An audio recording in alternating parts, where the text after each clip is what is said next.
आप देख रहे हैं आपका अपना city channel. Chamba press club के पुरानी कार्यकारिणी का कार्यकाल जो था वो 7 जनवरी 2024 को 25 को समाप्त हुआ था। उसके बाद एक चुनावी प्रक्रिया के तहत जो है कार्यकारिणी के 2 अहदेदारों का जो है वो चयन किया गया है। उसमें प्रधान पद के लिए विनोद जी निर्वाचित हुए हैं और महासचिव के लिए सुरेश ठाकुर जी।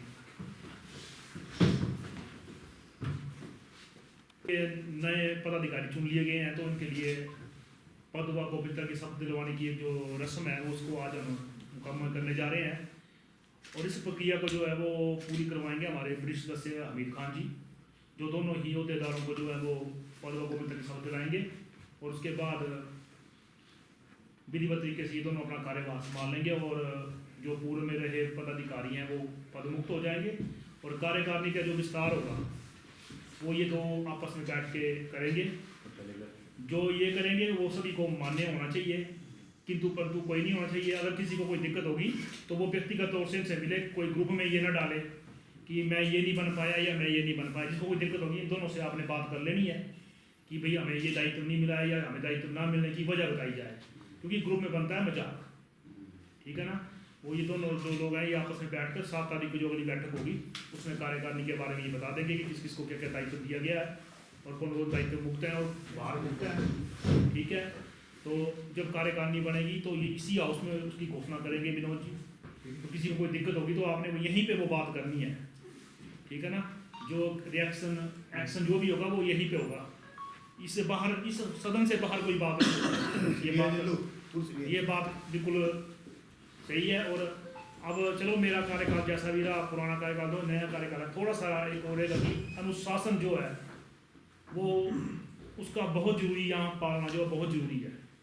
यहाँ कोई एक सदस्य बात करता है तो 10 पीछे बोल पड़ते हैं, जिससे जो मुद्दा होता है वो मुद्दा जो मुद्दा जाता है ना। तो जो आइंदा के लिए जो मीटिंग होगी जो आने वाले समय में जैसे फरवरी में होगी जो आगे भी होगी, तो कृपया जिस भी सदस्य की कोई ग्रीवियंसेस है या कोई दिक्कत है तो वो पहले यहाँ पटल पे रखें, उसके बाद उसमें चर्चा हो। ये ना हो कि 10 लोग आए और आगे ये हो गया जी वो हो गया। जब यहाँ समस्या सामने आएगी पदाधिकारी के तो उस पर चर्चा हो पाएगी ना। समस्या का समाधान हाउस में होगा, बाहर तो होगा नहीं। और दूसरा ये बात है कि अब चुनावी प्रक्रिया ख़त्म हो चुकी है जो है, अब आपसी कोई मतभेद या मनमुटाव न रखते हुए क्लब की मजबूती को लेकर जो है वो बात करनी है। तो ऐसा है कि अब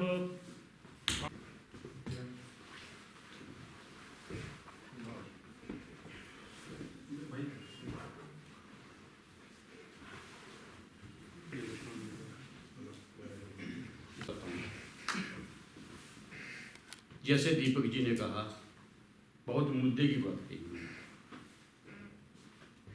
ये प्रधान रहे, इनको पता है इन्होंने क्या डिफ़िकल्टीज फेस की, तो उस लिहाज से जो ये कह रहे हैं बिल्कुल जायज़ कह रहे हैं कि अपनी जो भी समस्या हो हाउस में यार जैसे मर्जी करो।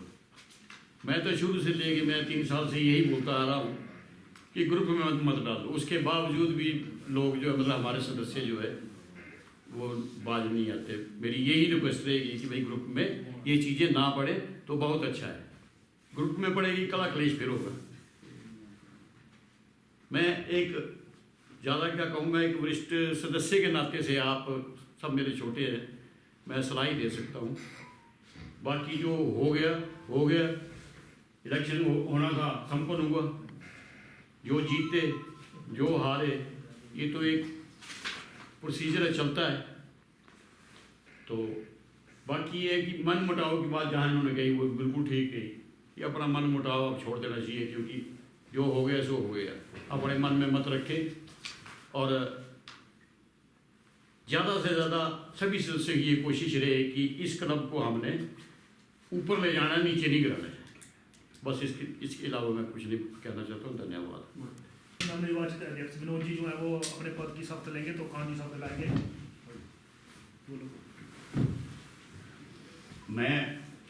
मैं विनोद कुमार ये शपथ लेता हूं कि प्रेस क्लब चंबा द्वारा निर्मित संविधान के अंतर्गत अध्यक्ष पद पर कार्य करूंगा।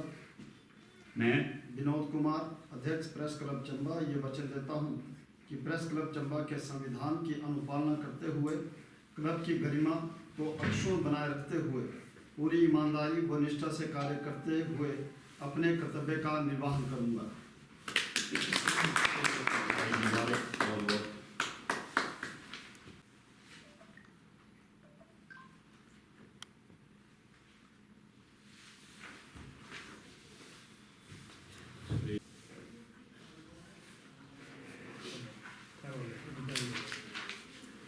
अब महासचिव पद के खाने करवाएंगे।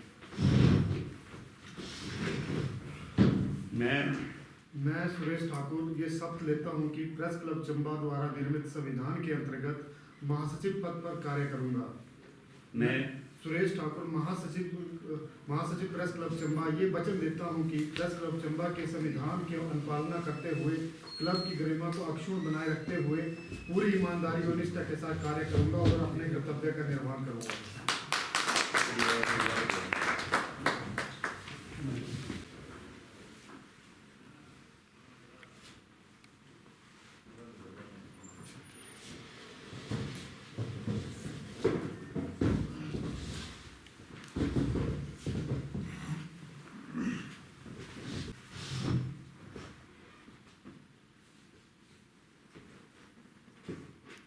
से आग्रह करूंगा कि जो हमारे नए पदाधिकारी निर्वाचित हुए हैं उन्हें उनके स्थान पर बिठाएं।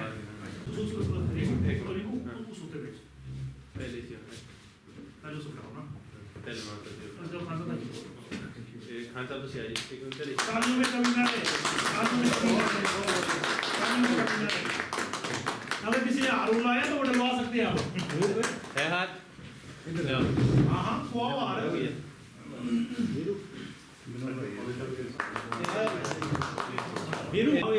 इससे पहले इससे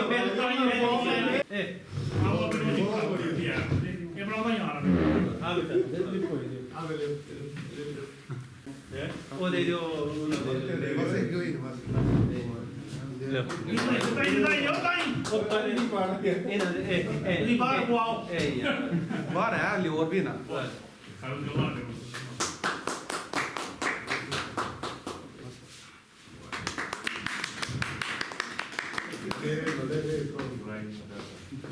हेलो डब्बे कर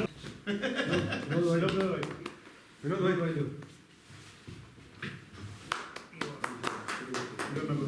लो जी ले आओ भाई तीन दो हेलो दो डब्बे कर लो बस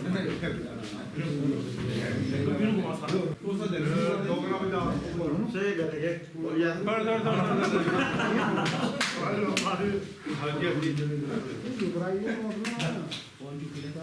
हाँ जी ये लो इसमें पाई कर दो ना रेंट कर ले भी पाई दो 5-7 पीस पाई दे बाकी रखे क्योंकि उत्तर कुछ लगी हुई कोई बैठे ठीक है क्योंकि पहले जब हमारा एपिसोड है ना शर्मा जी वाला उसी कारण है कि इतने कोई रिस्पेक्ट नहीं है कुछ नहीं है जो हमारे सीनियर थे ना रिस्पेक्ट तो दे बस अगर हम लोग कहीं मान लो बैठे ही हैं और हमसे कोई सीनियर आ जाता है या मान लो वो पत्रकारिता में भले हमसे जूनियर है लेकिन वो उम्र में हमसे बड़ा है तो हम जो है वो खुद ही जो है खड़े हो जाएं और उस अपने जो वरिष्ठ सदस्य है बुजुर्ग जो हमारा सदस्य है उसको उस स्थान दे जो उसकी उम्र और उसके अनुभव के आधार पर उसको मिलना चाहिए क्योंकि जो खासकर चलो हमारे जो कमरे के अंदर है ना उसका तो चलो हम सब एक दूसरे को बड़ी अच्छी तरह से कई सालों से जानते हैं लेकिन विशेषकर जब कोई बाहर की बात होती है कोई पत्रकार वार्ता होती है या कोई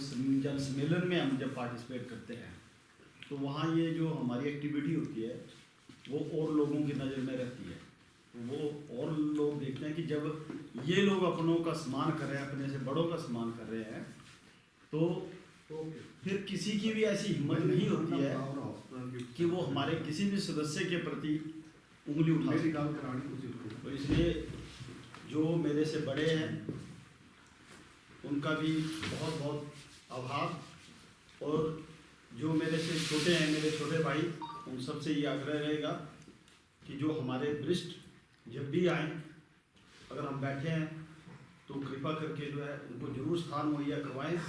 बिना बोले। बिना अगर बोले। हमें ये लगता है कि हमारा कोई बड़ा खड़ा है या कोई हमारा और पत्रकार, चाहे हमसे वो उम्र में छोटा है लेकिन वो खड़ा है, तो हमारा दायित्व बनता है कि जिसकी हम प्रेस कॉन्फ्रेंस अटेंड कर रहे हैं या जिसका कार्यक्रम अटेंड कर रहे हैं, हम उस बंदे को ये सब अपना एक जिम्मेवारी समझे कि वहाँ पे जो है प्रत्येक सदस्य जो है वो प्रधान होगा उस कार्यक्रम में।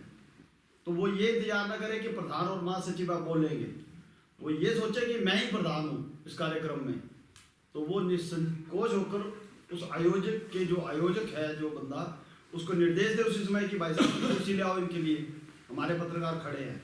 हमारा पत्रकार कहीं भी जो है वो बिना कुर्सी के खड़ा नहीं रहना चाहिए, ताकि उससे क्या होगा, जैसे हमारे एम जी ने बोला कि इससे क्या है, एक सकारात्मक संदेश जाता है समाज में भी और सभी वर्गों में भी कि चंबा के पत्रकार जो हैं वो लोकतंत्र का चौथा स्तंभ तो है, लेकिन वो इस जिम्मेवारी को बखूबी निभाना जानते हैं।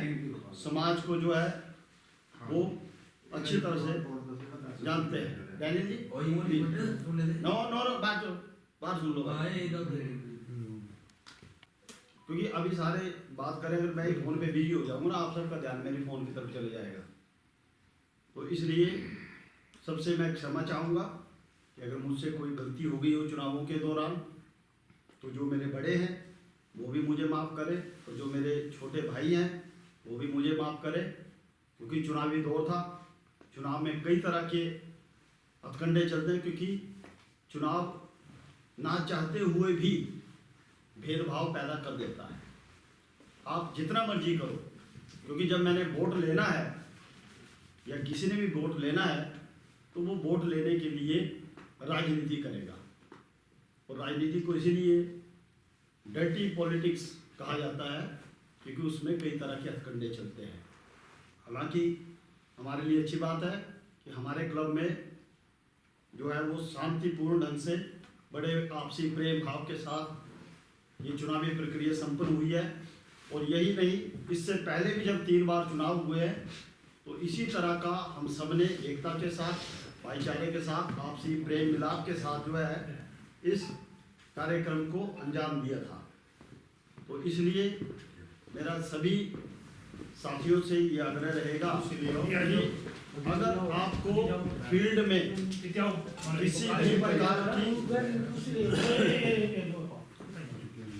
किसी भी प्रकार की समस्या फील्ड में पेश आती है, तो तुरंत बेझिझक होकर व्हाट्सएप ग्रुप में उसका मैसेज डालें। और मान लो कि अगर मैंने नहीं पढ़ा है या सोमी जी ने नहीं पढ़ा है, तो हम जो है उस मैसेज की गंभीरता को देखते हुए 10 मिनट तक देखें कि उसमें रिएक्शन आया है या नहीं आया। तो कई बार क्या होता है कि हम लोग अपने काम में इतने व्यस्त हो जाते हैं कि व्हाट्सएप देखना भूल जाते हैं। अक्सर मेरे में तो यही बीमारी है ज़्यादा। तो इसलिए अगर आपको लगा यार बड़ा गंभीर मुद्दा है, 10 मिनट हो गया है मैसेज डाले हुए लेकिन कोई रिएक्शन नहीं आया है, तो तुरंत एक दूसरे को फ़ोन करके बताएं। गंभीर मुद्दा तुरंत एक दूसरे को, मान लो कि खुदा ना खास्ता मेरे साथ ही कोई अगर बाहर कोई ऐसी अप्रिय घटना घट जाती है, तो मैं मैसेज डाल के ये वेट ना करता रहूँ कि यार कोई मैसेज डालेगा। मेरे को ये लगता है कि यार 10 मिनट हो गए, मैसेज नहीं, कोई रिप्लाई आया तो इसका मतलब बंदा व्यस्त हो सकते हैं। तो मैं एक को संपर्क करूं, एक दूसरे को करूं, इस तरह से, ताकि 10 मिनट के अंदर ही सबको इन्फॉर्मेशन मिल जाए। कईयों के व्हाट्सएप ग्रुप होते हैं, कईयों ने डाटा नहीं डाला होता, कईयों का डाटा खत्म हो जाता है। तो इस तरह जो है फ़ोन पे कांटेक्ट ज़्यादा रखें और किसी को भी किसी से भी डरने की कोई चिंता नहीं है। हम सब इतने सक्षम हैं कि हम अपनी समस्याओं का निपटारा अपने दम पर ही कर सकते हैं। लेकिन इस संगठन को बनाने का उद्देश्य यही था कि हम सब में किसी पर भी कोई भी विकट स्थिति आती है तो हम ये महसूस ना करें कि मैं अकेला हूँ, हम ये महसूस करें कि हमारे साथ पूरा संगठन है। तो इसलिए आप सब ने अपने काम को जिस तरह से पहले अंजाम देते आए उसी तरह से अंजाम देंगे। लेकिन कोई भी समस्या आएगी तुरंत मैसेज करेंगे और तुरंत प्रधान और जनरल सेक्रेटरी को तुरंत बताएं, तुरंत पूर्व जनरल सेक्रेटरी पूर्व प्रधान को बताएं, क्योंकि हो सकता है कि मैं अगर किसी कारण अटेंड नहीं कर पाया तो दीपक जी अटेंड कर लेंगे, सुरेश जी अटेंड नहीं कर पाए, हेम जी अटेंड कर लेंगे। तो ये जो है इनके पास भी मैसेज पहुंच गया, तो सोच लो कि हम सब के पास मैसेज पहुंच गया, क्योंकि हम सब एक दूसरे के साथ जुड़े हुए हैं।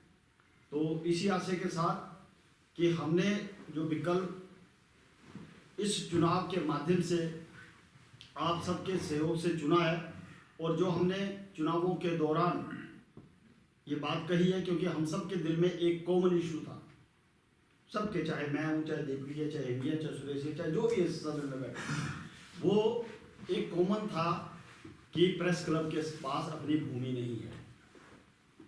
और ये मेरा दृढ़ निश्चय है कि इस कार्यकाल में 100% प्रयास किया जाएगा कि प्रेस क्लब को कम से कम अपनी भूमि मिल जाए। तो इसके लिए आप सबका सहयोग ये रहेगा कि मान लो हमें लगता है कि यार यहाँ से कुछ हमें होप नज़र आ रही है, और यहाँ पे हम अगर जाएंगे, बात करेंगे तो बात बन सकती है, तो उसका मैसेज डाल दिया जाएगा। तो आप सब ने एकता का परिचय देना है, जो समय बता दिए कि भाई इतने बजे फलाने व्यक्ति के साथ मिलना है या इतने बजे डीसी के पास जाना है, तो सब जो है जो स्थान बताया जाएगा वहाँ इकट्ठे हो जाएंगे, और वहाँ से जो है वो अगली कार्रवाई होगी। और जब हम इस तरह से काम करेंगे तो कोई भी ताकत नहीं है कि जो हमारा लक्ष्य है उस लक्ष्य को हासिल करने में बाधा बन सके।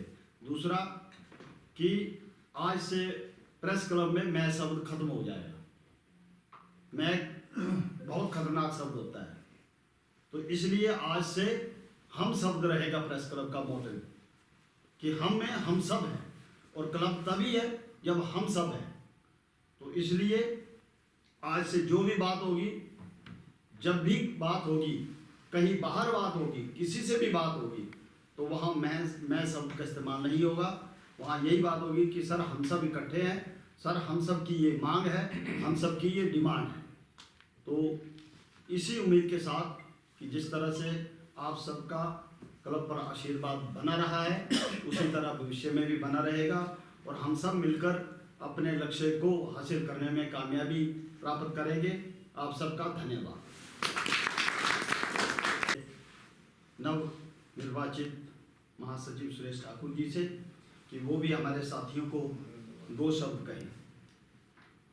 आदरणीय प्रधान श्री विनोद जी, पूर्व प्रधान श्री दीपक जी, महासचिव हेम ठाकुर जी और मेरे सभी बड़े भाई, सभी का बहुत बहुत आभार। आपने मुझे अपना प्यार दिया है।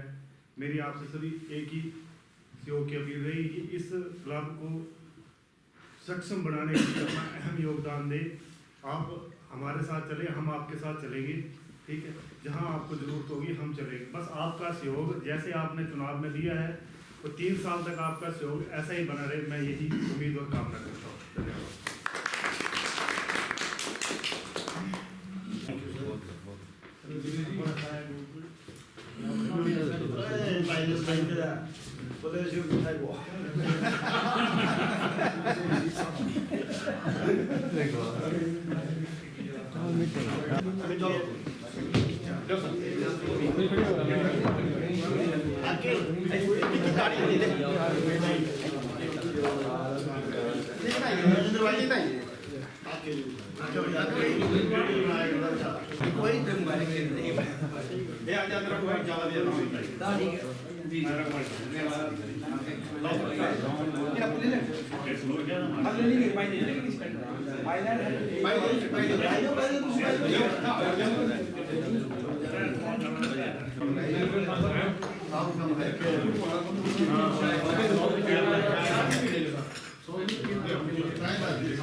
साथियों, इसके साथ मैं एक आप सबको खुशखबरी इसलिए देना चाहता हूँ क्योंकि हमारा वैसे ये शपथ समारोह तो हमने एक बंदे के साथ कांटेक्ट किया, हमने उसको संतुष्ट किया कि भाई प्रेस क्लब जो है उसमें ये प्रावधान है।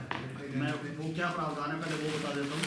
हमारे प्रेस क्लब के संविधान में ये प्रावधान है कि हम 2 तरह के नॉन ऑफिशियल मेंबर बना सकते हैं, 2 तरह के, एक कॉर्पोरेट मेंबर और एक जो होगा वो नॉन ऑफिशियल मेंबर होगा। उसमें शर्त ये रखी गई है कि वो पेड हो, उसको हमारा मेंबर बनने के लिए कम से कम 11,000 रुपये क्लब को देने पड़ेंगे। वो 1 साल के लिए नॉन ऑफिशियल मेंबर होगा। उसको प्रेस कार्ड जारी होगा हमारा, लेकिन उस प्रेस कार्ड में साफ लिखा होगा कि ये नॉन ऑफिशियल मेंबर है। दूसरा, वो जो नॉन ऑफिशियल मेंबर होगा उसको मतदान करने का कोई अधिकार नहीं है हमारे इसमें, ये हमारे संविधान में लिखा हुआ है। वो आ सकता है, हमारी मीटिंग अटेंड कर सकता है, हमें सुझाव दे सकता है, मानना नहीं मानना वो हमारे जो ऑफिशियल मेंबर है उन पर निर्भर है। लेकिन जब मतदान का दौर आएगा तो मतदान में उसकी भूमिका कुछ नहीं होगी, वो वोट नहीं डाल सकता, वोट का राइट नहीं है। तो इसलिए जो है हमने ऐसे एक नॉन ऑफिशियल मेंबर को तैयार कर लिया है और अगर भगवान ने चाहा तो 2-4 दिन के अंदर प्रेस क्लब को 21,000 रुपये जो है उसकी तरफ से प्राप्त होंगे। तो ये बिल्कुल सच्चाई है कि कोई भी संगठन, कोई भी समुदाय, कोई भी वर्ग, जब तक कोई भी परिवार जब तक फाइनेंशियली स्ट्रॉन्ग नहीं होगा तो उसकी इज्जत कहीं नहीं होगी, पहली बात। दूसरी बात, जब हमारे पास इतना आर्थिक सामर्थ्य होगा कि हम अपने पत्रकार साथियों का वेलफेयर क्लब के माध्यम से ही कर सकें तो वो सबसे अच्छी बात होगी। इसके लिए हम सब का ये प्रयास है, जिसका भी जो भी कहीं भी लिंक है उस सदस्य को लगता है कि ये बंदा जो है वो नॉन ऑफिशियल मेंबर बन सकता है तो उसको वो पूरी पावर है और वो बंदा तैयार हो जाता है तो एक छोटा सा कार्यक्रम उसके सम्मान में रखा जाए और वो कार्यक्रम सिर्फ यही होगा। ये मान लो कि कोई 11,000 ही हमें देता है और उसके सम्मान में हम 2,000 रुपये खर्च भी कर देते हैं चाय पानी के लिए, तो 9,000 रुपये की इनकम तो हो ही गई प्रेस क्लब। तो इसलिए जिसके भी कॉन्टैक्ट में जो भी इस तरह का सदस्य हो जो हमारा नॉन ऑफिशियल मेंबर बनना चाहे तो वो सारे माननीय सदस्यों को ये पावर है कि वो उससे बात कर ले और उस बंदे को जो है वो बना ले। दूसरा, जो 7 तारीख को जैसे हमारी बैठक होती रही है वैसे ही मासिक बैठक 7 तारीख को आयोजित होती रहेगी।